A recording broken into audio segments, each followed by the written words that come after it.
ബീജത്തിൻ്റെ count കുറയുന്നതാവാം, അല്ലെങ്കിൽ count തീരെ ഇല്ലാത്തതാവാം, അല്ലെങ്കിൽ കൗണ്ട് ഉണ്ടെങ്കിൽ പോലും ബീജത്തിൻ്റെ വേണ്ട രീതിയിലുള്ള ചലനശേഷി മോട്ടിലിറ്റി ഇല്ലാത്തതാവാം പ്രശ്നം.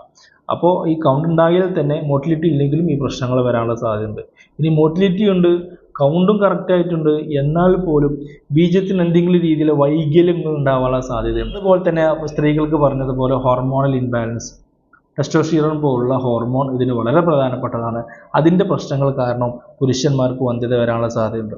അതുപോലെ തന്നെ വെരിക്കോസീൽ എന്ന് പറയുന്ന കണ്ടീഷൻ, ഇവിടെ സ്ക്രോട്ടത്തിലുള്ള വെയിന് തടിച്ചു വരുന്ന ഒരു അസുഖമാണ് വെരിക്കോസീൽ എന്ന് പറയുന്നത്.